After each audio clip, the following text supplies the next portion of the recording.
Hello dear students, this is Daisy ma'am.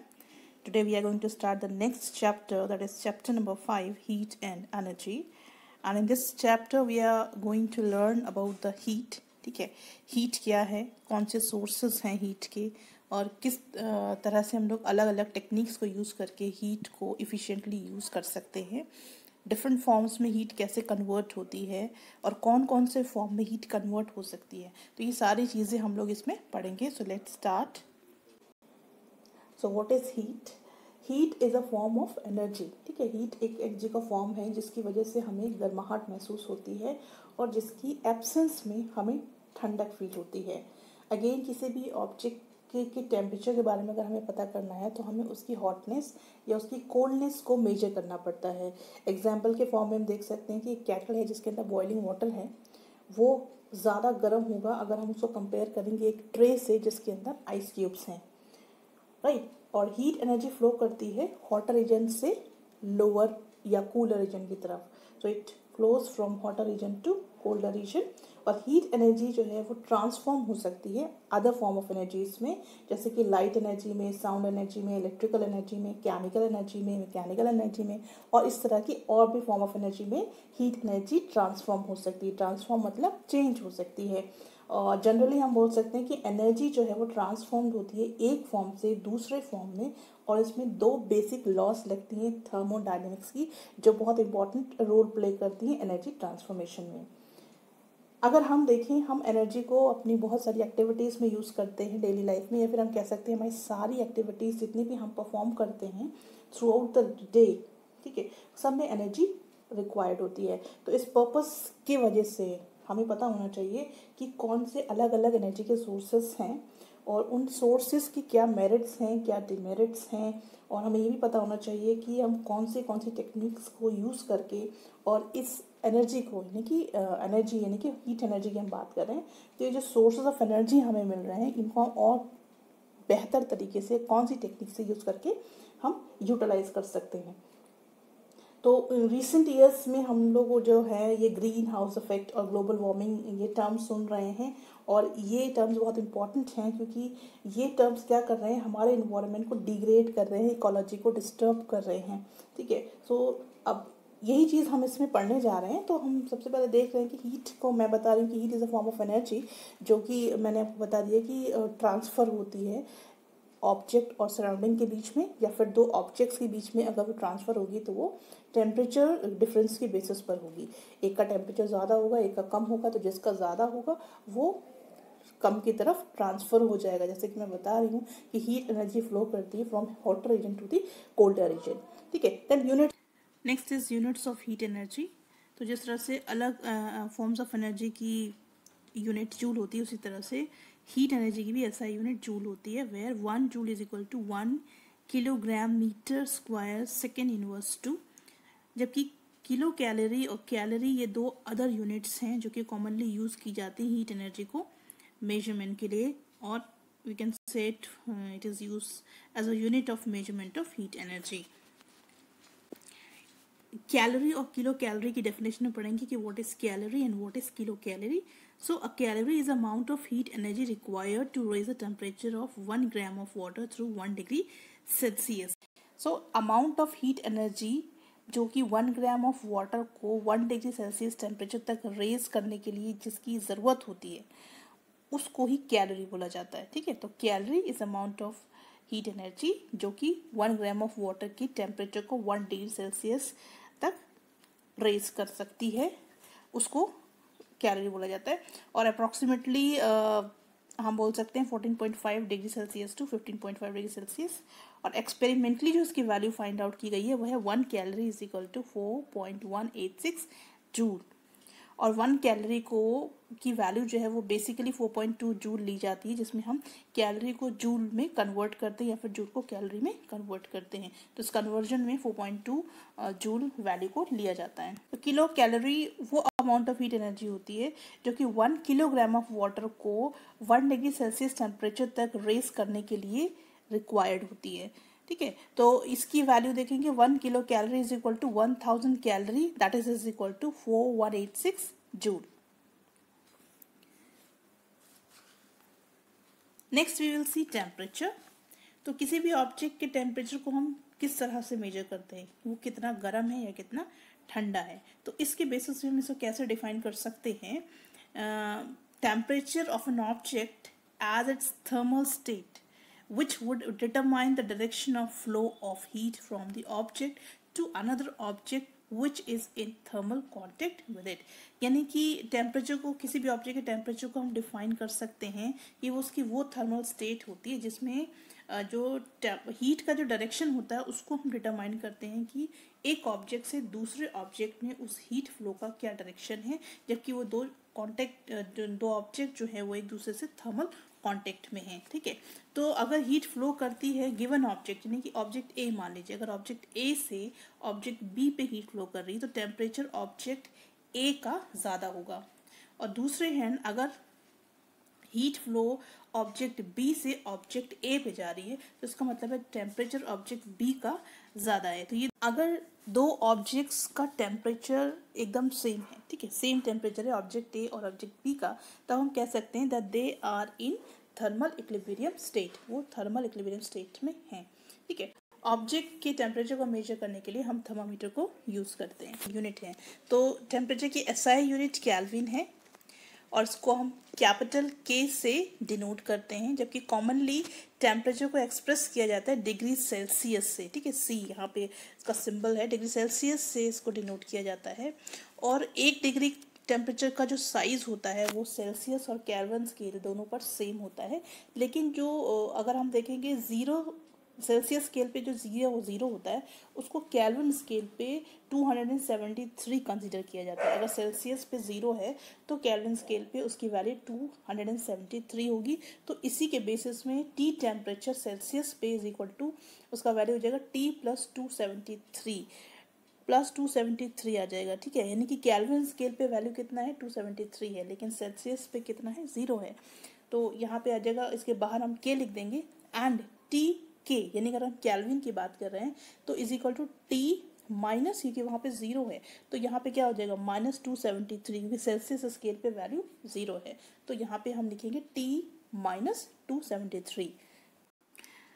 However, change in temperature मतलब T is equal to T2 - T1। तो जो temperature difference की value जो आती है वो दोनों ही स्केल्स पे सेम होती है, चाहे वो सेल्सियस स्केल हो चाहे वो केल्विन स्केल हो, दोनों स्केल पर इनकी जो वैल्यू होती है, यानी कि टेम्परेचर डिफरेंस की जो वैल्यू होती है वो सेम होती है। केल्विन स्केल जो कि टेम्परेचर का स्केल है उसे कभी कभी रिफर्ड किया जाता है या फिर उसे कभी कभी एब्सोल्यूट स्केल ऑफ टेम्परेचर भी बोला जाता है, right. So it is also known as absolute scale of temperature. I am talking about the Kelvin scale. Next is anomalous expansion of water. Now what is this anomalous expansion of water?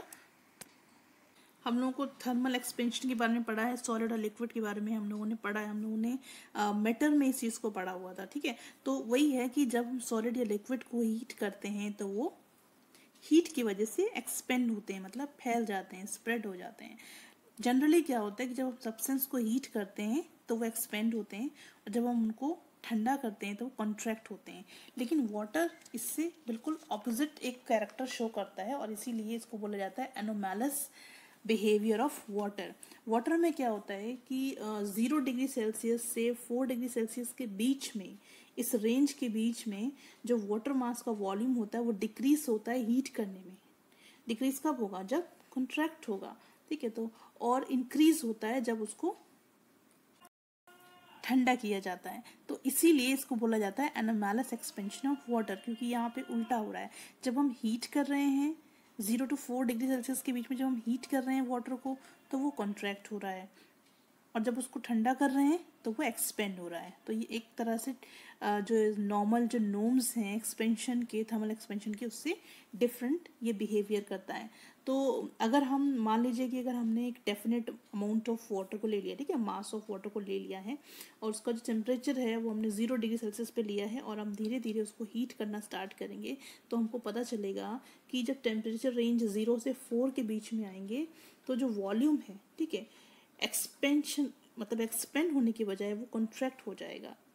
और अगर हम 4 degree Celsius से और ऊपर temperature पे यानी कि 5-6 temperature पे अगर हम वाटर को हीट करेंगे तो वाटर जो है वो एक्सपेंड होना शुरू हो जाएगा।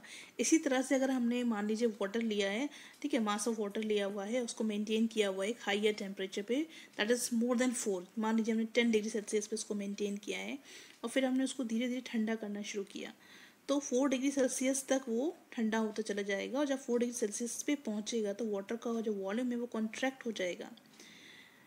जबकि अगर हम इस कूलिंग को और ज़्यादा लेकर दें यानी कि 4 डिग्री सेल्सियस से भी अगर हम और नीचे की 3 पे चले जाएं या 2 पे चले जाएं तो जो वॉल्यूम है वाटर का वो बढ़ना स्टार्ट हो जाएगा, इंक्रीज होना शुरू हो जाएगा। Volume of given mass of water is minimum at 4 degree Celsius, यानी कि जो भी हमने वाटर लिया उसका जो वॉल्यूम है वो मिनिमम होता है 4 डिग्री सेल्सियस पे और वाटर एक्सपेंड करता है अगर हमको 4 डिग्री सेल्सियस पे उस वाटर को हीट करते हैं या 4 डिग्री सेल्सियस से बिलो हम उसको कूल करते हैं तो वाटर एक्सपेंड करता है। As water contracts on heating from 0 to 4 degree Celsius, 0 to 4 degree Celsius के बीच की जो रेंज है, इस रेंज में जब हम वाटर को हीट कर रहे होते हैं तो इस रेंज में वाटर कॉन्ट्रैक्ट करता है। कॉन्ट्रैक्ट मतलब क्या होगा, उसकी जो डेंसिटी है वो इंक्रीज हो जाएगी। What is density? Density is mass per unit volume. Per unit volume में जितना भी मास होता है, ठीक है, वही उसको डेंसिटी बोला जाता है। तो डेंसिटी का अगर डेंसिटी इंक्रीज हो रही है या डेंसिटी डिक्रीज हो रही है, इसका मतलब है कि उसका मास नहीं बढ़ रहा है, घट रहा है। सब्सटेंस का मास बढ़ नहीं रहा है ना घट रहा है, सिर्फ उसकी डेंसिटी इंक्रीज या डिक्रीज हो रही है। इसका मतलब वो कॉन्ट्रैक्ट हो रहा है तो डेंसिटी इंक्रीज हो रही है, एक्सपेंड हो रहा है तो डेंसिटी डिक्रीज हो रही है। तो यहाँ पे हम देख रहे हैं कि 0 से 4 के बीच में जो टेम्परेचर है वहाँ पे जब हम वाटर को हीट कर रहे हैं तो वो क्या हो रहा है, वो कॉन्ट्रैक्ट हो रहा है और जिसकी वजह से उसकी डेंसिटी इंक्रीज हो रही है और ये एक मैक्सिमम वैल्यू को एक्वायर कर रहा है 1.0000 ग्राम सेंटीमीटर और 1000.0 kilogram metre inversely at 4 degree Celsius. Now we will see the diagram, इससे हम समझेंगे। फर्स्ट फिगर हम देखेंगे दैट इज फिगर नंबर 5.1। इसमें हम ये जो आपको डायग्राम दिया हुआ है ये आप उसका वर्टिकल साइड देखेंगे तो वहाँ पे वॉल्यूम दिया हुआ है, that is volume of 1 gram of water centimetre cube.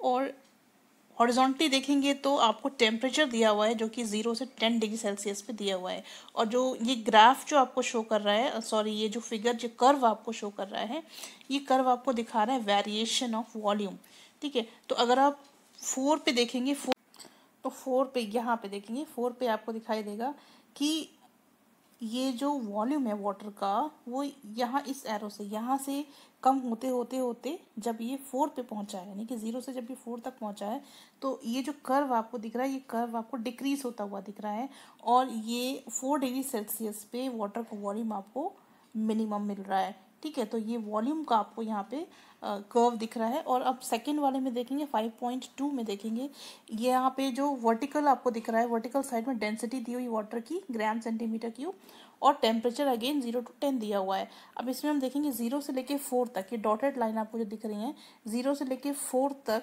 आपको यहाँ पे इस पॉइंट पे आपको दिखाई देगा कि मैक्सिमम डेंसिटी जो है वाटर की वो 0 to 4 के बीच में आपको दिखाई दे रही है। सो दिस इसी जो ये बिहेवियर ये शो कर रहा है, इसी बिहेवियर को बोला जाता है एनामेलस एक्सपेंशन ऑफ वाटर या एनामेलस बिहेवियर ऑफ वाटर। ये जो एक्सपेंशन वाटर का हो रहा है इसको एनामेलस बोलते हैं क्योंकि ये नॉर्म्स के अगेंस्ट में एक्सपेंड हो रहा है। So on heating further beyond 4 the volume of water increases. 4 से ज़्यादा अगर आप हीट करेंगे तो वाटर का वॉल्यूम इंक्रीज हो जाएगा और डेंसिटी जो है वो डिक्रीज होना शुरू हो जाएगी। Now we will see Hope's experiment. तो साइंटिस्ट टीसी हुप जिन्होंने 1805 में इस एक्सपेरिमेंट को डेमोन्स्ट्रेट किया था और ये जानने की कोशिश की थी कि किस तरह से एनोमैलस एक्सपेंशन होता है वाटर में। तो इसमें इन्होंने क्या किया था, एक लंबा सा मेटालिक सिलेंडर लिया था, आप देख सकते हैं पिक्चर में मेटालिक सिलेंडर है, ये मेटालिक सिलेंडर है पूरा लेंथ वाइज आप देख सकते हैं। और इसमें 2 साइड होल्स उन्होंने बनाए थे, ये आप देख सकते हैं जहाँ पे थर्मामीटर्स को इंसर्ट किया गया है। एक होल को उन्होंने near the top of the cylinder बनाया था और दूसरा उन्होंने बेस ऑफ द सिलेंडर बनाया था। उसके बाद उन्होंने 2 सेंसिटिव थर्मामीटर्स लिए थे जिनको उन्होंने इस ओपनिंग के अंदर फिक्स कर दिया था, और थर्मामीटर को जो उन्होंने टॉप पे लगाया था उसको T1 और जो बेस में लगाया था उसको T2 की तरह उन्होंने डिनोट कर दिया, एज्यूम कर लिया। उसके बाद क्या किया, इसमें आप मिडिल में देख रहे होंगे, मिडिल में एक ट्रॉ है, ठीक है, ये एक ट्रे की तरह है, ये पूरा सर्कुलर है, और इसके अंदर इन्होंने क्या लिया था, मिक्सचर लिया था, आइस, फ्रीज आइस, मतलब बिल्कुल फ्रीजर से निकली हुई आइस, और उसमें मिक्स था सॉल्ट। तो इसको इन्होंने क्या किया था, सेंटर में ढेर सारी आइस और सॉल्ट का मिक्सचर जो कि फ्रीज था उसको इसमें लगा दिया था, फिक्स कर दिया था, और इसके अंदर उन्होंने जो ये मेटालिक सिलेंडर है इसमें इन्होंने पानी भर दिया था जो कि रूम टेम्परेचर पे था। तो रूम टेम्परेचर उन्होंने जो लिया वो 15 माना गया, 15 डिग्री सेल्सियस पे इसके अंदर जो पानी था वो भरा हुआ था। तो पहले तो कुछ भी नहीं हुआ, ठीक है, T1 T2 थर्मामीटर में टेम्परेचर बिल्कुल सेम था, दोनों में 15 डिग्री सेल्सियस था। कुछ समय के बाद में जो टेम्परेचर T2 का जो टेम्परेचर है, T2 कहाँ पर है, नीचे बेस में है, ठीक है, तो इसका जो टेम्परेचर था वो कम होना शुरू हो गया और ये जाके 4 डिग्री सेल्सियस पे रुक गया। और इस टाइम में जो ऊपर वाला जो थर्मामीटर था यानी कि T1, उसमें कोई भी चेंज नहीं था, वो 15 डिग्री सेल्सियस पर ही स्टेबल था, ठीक है। उसके बाद जब टेम्परेचर जो है वो और भी थर्मामीटर में T2 में जो है और भी मतलब टेम्परेचर कम हो रहा था, लेकिन वहाँ पे ये स्टेडी था, ठीक है, T2 4 डिग्री सेल्सियस पर ही स्टेडी था। और जो टेम्परेचर अपर वाला में था T1 में जो था उसका टेम्परेचर अभी फॉल हो गया, मतलब पहले 15 पे था, उसके बाद में वो 0 पे आ गया। ये जो है इसमें जो टेम्परेचर था वो 0 पे पहुंच गया।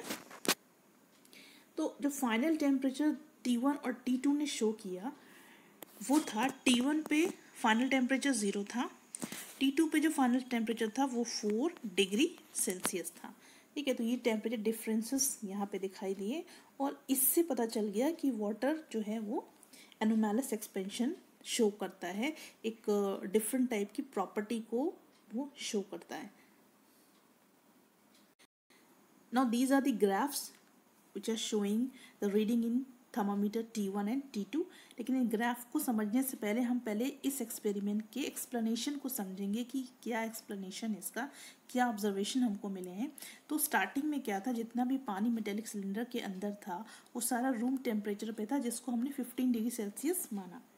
अब जैसे ही हमने सिलेंडर, ये जो मेटेलिकल सिलेंडर है उसके बीच में हमने ट्रॉ लगाई थी, और ट्रॉ के अंदर था आइस और सॉल्ट का मिक्सचर, और उस मिक्सचर की वजह से सिलेंडर का जो मिडिल का पोर्शन है वो जो वाटर है उसका टेम्परेचर लो हो गया, वो कूल हो गया, वो ठंडा हो गया, और वाटर कॉन्ट्रैक्ट हो गया, जिसकी वजह से उसकी डेंसिटी बढ़ गई, और डेंसिटी बढ़ने की वजह से क्या हुआ, वो बॉटम में सिंक होने लगा, जिसकी वजह से जो T2 यानी कि जो बेस में टेम्परेचर थर्मोमीटर आप लगाया उसका जो टेम्परेचर था वो नीचे की तरफ फॉल होने लगा।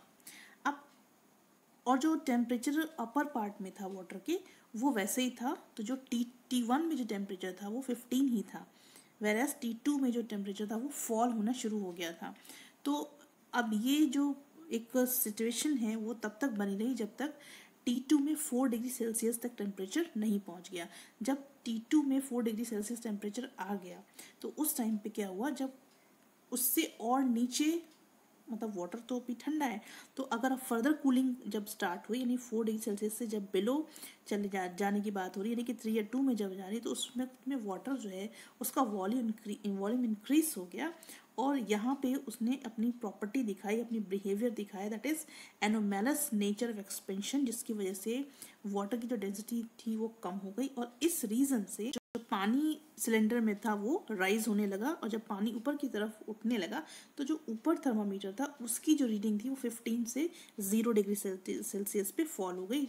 तो सब्सिक्वेंटली हुआ क्या, ऊपर का जो पानी था क्योंकि अब उसका भी टेम्परेचर कम हो गया, ठीक है, क्योंकि ये जो ठंडा पानी था ये ऊपर राइज होने लगा, और इसकी वजह से क्या हो गया, जो ऊपर की लेयर थी वो फ्रीज हो गई, ठीक है, वो फ्रीजिंग उसमें स्टार्ट हो गया, और जो टेम्परेचर था वो रिमेन स्टेडी हो गया एट 0 डिग्री सेल्सियस।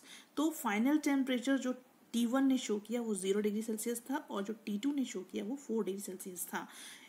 ये प्रूफ करता है कि वाटर डेंसिटी मैक्सिमम होती है 4 डिग्री सेल्सियस पे, और इस एक्सपेरिमेंट के थ्रू हमने इस चीज़ को बहुत ईजिली इसका डेमोन्स्ट्रेशन देख लिया कि that water shows the anomalous expansion, right. Now we will see the graph. अब इस ग्राफ में हम समझेंगे कि यहाँ पे क्या हुआ है। यहाँ पे आप दो ग्राफ के फिगर देख रहे हैं, ए एंड बी, और एक में आप देख रहे हैं T1 थर्मोमीटर की रीडिंग और दूसरे में यानी बी में हम देख रहे हैं T2 की थर्मोमीटर की रीडिंग। अब आप यहाँ पे देख सकते हैं जो PQ वाला पोर्शन आपको दिखाई दे रहा है दोनों ही फिगर में, तो ये दोनों पोर्शन ग्राफ में कूलिंग स्टेज दिखा रहे हैं वाटर की। अब हम यहाँ पे देखेंगे कि हो क्या रहा है। T1 में टेम्परेचर कैसा था, 15 पे मेंटेन था, और T2 पे जो टेम्परेचर था वो 15 से 4 पे आ गया। तो ये कैसे हुआ, स्टार्टिंग में तो टेम्परेचर दोनों के कांस्टेंट थे, लेकिन जब हमने सिलेंडर के बीच में ट्रॉ के अंदर आइस और सॉल्ट का मिक्सचर डाला तो उस समय जो सेंटर वाला पोर्शन का जो पानी था वो ठंडा हो गया था, जिसकी वजह से ठंडा हो गया, यानी कि उसके अंदर क्या हो गया, कॉन्ट्रैक्शन हो गया, और जो उसकी डेंसिटी थी वो इंक्रीज हो गई और पानी जो था वो नीचे की तरफ सिंक होने लगा, जिसकी वजह से टेम्परेचर जो था T2 में जो टेम्परेचर था उसका क्या हो गया था, वो फॉल हो गया था। तो 15 से वो कहाँ, 15 से आते आते और वो पहुंच गया था 4 पे। तो वी कैन सी हियर 15 से ड्रॉप होके 4 पे आके ये स्टेबल हो गया था।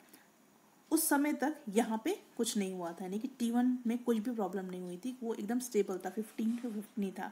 उसके बाद क्या हुआ था, जब 4 से बिलो कूलिंग जो थी वो 4 से बिलो में पहुंची तो टेम्परेचर तो यहाँ पे कांस्टेंट हो गया, लेकिन वहाँ पे क्या हो गया, जो डेंसिटी थी वो वाटर की वो डिक्रीज हो गई और उसका जो वॉल्यूम था वो इंक्रीज हो गया, जिसकी वजह से जो पानी था वो सिलेंडर में ऊपर की तरफ राइज होने लगा, और इसकी वजह से जो T1 में जो था, T1 थर्मामीटर में जो टेम्परेचर था वो 15 से गिरते गिरते 0 पे आ गया और 0 पे वो स्टेबल हो गया। ठीक है, तो ये हम यहाँ पे में क्या दिखाई दे रहा है, this is the anomalous behaviour of water. तो ये जो आपको दोनों ग्राफ से बहुत ईजिली समझ में आ रहा है कि यहाँ पे किस तरह से वाटर टेम्परेचर की वजह से यहाँ पे ग्राफ में डिफरेंस आपको दिख रहा है। तो यहाँ पे हम देख रहे हैं कि अगर हम T2 पे आते हैं तो हम क्या बोल रहे हैं कि 4 डिग्री सेल्सियस पे वाटर की डेंसिटी क्या होती है, मैक्सिमम होती है। तो ये एक्सपेरिमेंट से प्रूफ हो गया, ठीक है, वाटर की जो एनोमैलस बिहेवियर है वो प्रूफ हो गया। So this is all about this video. Next video में हम लोग कॉन्सिक्वेंसेस पढ़ेंगे एनोमैलस एक्सपेंशन ऑफ वाटर के। Thank you very much.